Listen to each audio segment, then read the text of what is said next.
Good morning friends আৰু চাওক কিমান কুঁৱলী পৰিছে তো মোৰ লগত আছে তালুজোলাৰ ঠাণ্ডাতে কক-বকাই আছে আৰু আগফালে চাওক কেনেকুৱা ঠাণ্ডা কিন্তু ভালে লাগি আছে কেনেকুৱা যেন ধুনীয়া বৰফৰ ঠাই দেখা যেন লাগি আছে না আগফালে যাওক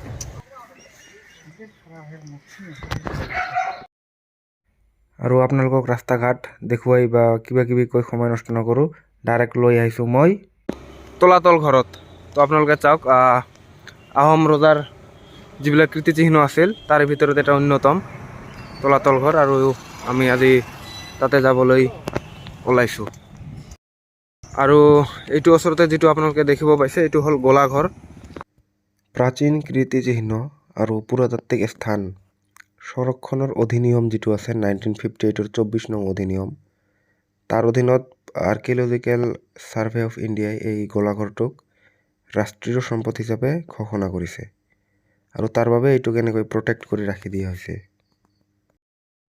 আৰু এই গোলাঘৰটো স্বৰ্গদেউ চক্ৰধৰ সিংহৰ ৰাজত্বকালত বনোৱা হৈছিল আৰু নামৰ পৰাই গম পোৱা যায় যে গোলাঘৰ মানে তাতে গোলা বোমা বাৰুদ এইবিলাকৰ ষ্ট'ৰ ৰুম আছিল ষ্ট'ৰ হাউচ আছিল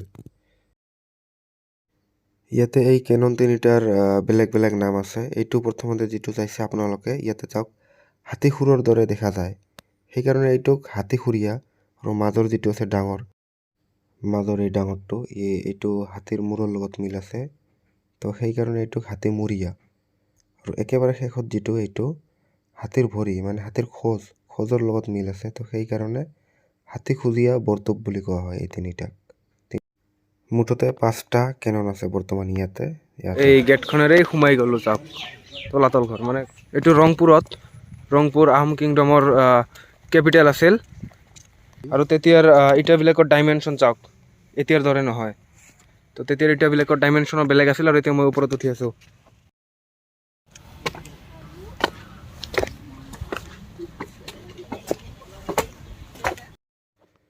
আৰু ওপৰত উঠি একেবাৰে খালী মানে চাদৰ দৰে খোলা অঞ্চল আৰু ইয়াতে কি কি দেখিবলৈ পোৱা যায় চাওক হয়তো তেতিয়াৰ দিনত চিমেণ্ট বা তেনেকুৱা ব্যৱহাৰ কৰা নাছিল বেলেগ বস্তু এৰি বনাইছে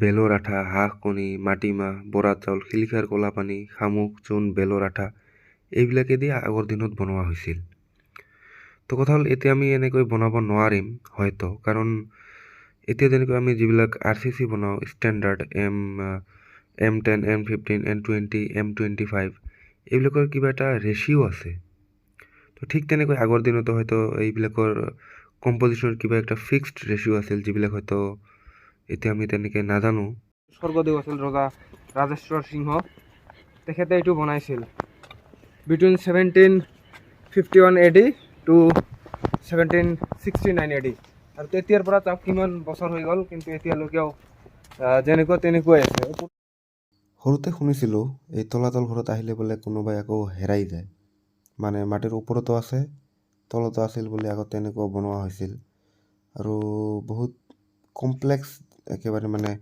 ঠাই বনাই ৰাখিছিল যাতে শত্ৰু আহিলে বা বেলেগ বাহিৰৰ মানুহ আহিলে যাতে সহজতে সোমাব নোৱাৰে বা ৰাস্তা যাতে পাহৰি গৈ হেৰাই যায় সেইকাৰণে হয়তো এনেকৈ বনোৱা হৈছিল আৰু মই জনামতে এইখন 7 মহলীয়া এখন অট্টালিকা আছিল ইয়াৰে 3টা ফ্ল'ৰ মাটিৰ তলত আৰু 4টা ফ্ল'ৰ মাটিৰ ওপৰত তো মাটিৰ ওপৰত থকা যিখন ফ্ল'ৰ যিকেইটা আছে এইকেইটাক কাৰেং ঘৰ বুলি কোৱা হয় আৰু মাটিৰ তলত যিবিলাক আছে তলাতল ঘৰ বুলি কোৱা হয় তাতে আকৌ 2টা সুৰংগ আছে এটা 3 কিলোমিটাৰ লং যিটো দিশত ওলাইছে আকৌ আন এটা আছে 16 কিলোমিটাৰ লং তো চাওঁ ইয়াৰ ওপৰত কি কি আছে তলতো যাব নোৱাৰিম আৰু ইয়াত পৰিলে উঠিব পৰা নাযাব ওইফালে ভঙা ঠাই আছে কিবা আমি ওপৰত আহিছোঁ এইফালে গৈ আছোঁ ইয়াৰ ভিতৰত সোমাই যোৱাৰ লগে লগে কিবা এটা ঠাণ্ডা লাগি যায় আৰু ৱালবিলাকৰ থিকনেছ চাওক কিমান এনেই ইমান দিন ধৰি ঠিকে থকা নাই আৰু এইফালে এইখন যিখন ঠাইত আহিছোঁ এইখন কোনেও নাজানে যে ইয়াতে কি কৰা হৈছিল আগতে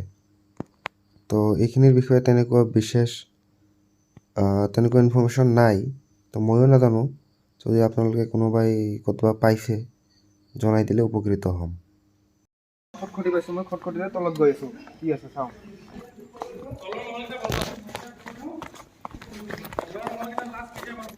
আৰু ৱালবিলাক চাওক ৱাল মানে ইয়াতে তিনিটা গড় আছে।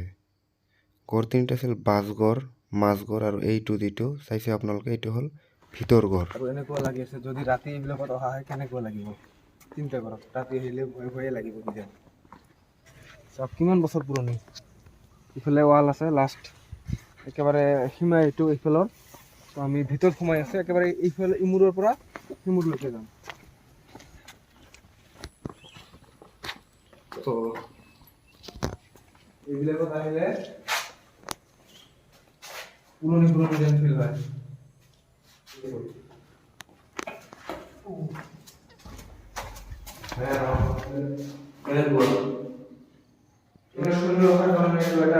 আর্মি বেস ক্যাম্প আছে তো সেই কারণে হয়তো এগুলো বন্ধ যেন ফিল হয়। পহরার ব্যবস্থা নাই যেহেতু তো কি ফেলে হয়েছে।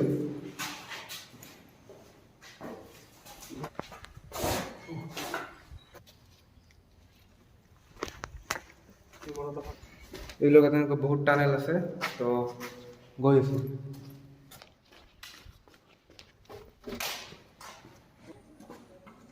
এইবিলাক ইমান কম হাইটৰ কিয়? নিশ্চয় কিবা কাৰণ আছে। এনেকে ইমান কম হাইট ৰখাৰ কাৰণ থাকিব লাগিব, নহ'লে এনেকে নাৰাখে। যিহেতু এইবিলাক ৰজাৰ ঘৰ আছিল আৰু ৰজাৰ ওচৰত গ'লে যাতে মূৰ উঁচা নকৰে, যাতে মূৰ তল কৰি যাব লগা হয়, তো সেইকাৰণে এই যিবিলাক দুৱাৰ সদৃশ আছে সেইবিলাক ইমান কম হাইটত ৰাখিছে।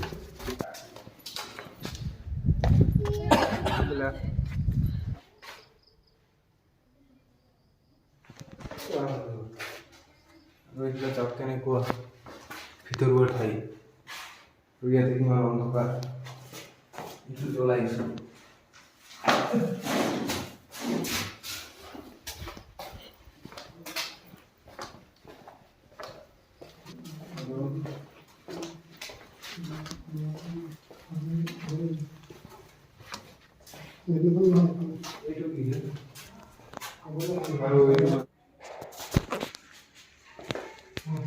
আৰু এইটো কিবা এটা আৰু এইটো টানেলৰ দৰে কিবা এটা লাগি আছে। টানেলে আছিল নেকি? গোটেই ইট। চিন্তা কৰক তেনেহ'লে কিমান হেভি। এইটো নাই, বন্ধ নে আছে? অলপ সময় দেখুৱাইছো যে এইটো বন্ধ নেকি? এইটো তাৰ পৰাই বন্ধ আছে। লাষ্ট সীমা এইখিনিতে। তো গোটেই ইট, তেনেহ'লে ভাবক এইটো বস্তুটো কিমান হেভি হ'ব। আৰু এইটো কি এন্দুৰ নেকি নে বাদুলি? তো যিকি নহওক এইফালে গৈ আছো। ৱাও, কিহে বস্তু। আৰু এইটো খটখটি আছে ওপৰলৈকে যোৱা। তো মই গৈ আছো। তো মই খটখটিৰে ওপৰৰ মহলালৈকে গৈ আছো। তাতে যিটো সুৰংগৰ দৰে আছিল তাৰ ওচৰতে এটা গাৰ্ড আছিল, হয়তো যাতে কিবা কিবি নকৰে তাৰ কাৰণে ৰাখি দিছিল। এইবিলাক বস্তু ৰখাৰ কাৰণে হয়তো ব্যৱহাৰ কৰিছিল নেকি? একচুৱেলি এইবিলাকক দেৱকুষ্ঠ বুলি কোৱা হয়। ইয়াতে মানে দুই ধৰণৰ আছে, কিছুমানৰ মাজে হল আছে, কিছুমানত নাই। তো যিবিলাকত হল আছে সেইবিলাকত চাকি জ্বলোৱা হৈছিল, মানে চাকি ৰাখিছিল মিঠাতেলৰ। আৰু যিবিলাকত নাই তাতে স্কাল্পচাৰ ৰখা হৈছিল তেতিয়াৰ দিনত।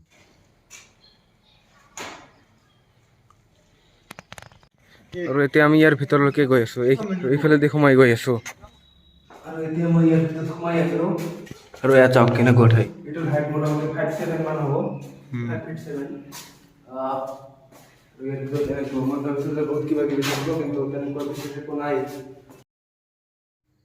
এতিয়া বিশেষ একো নাথাকিলে নাভাবিও যে ইয়াতে বিশেষ একো নাছিল।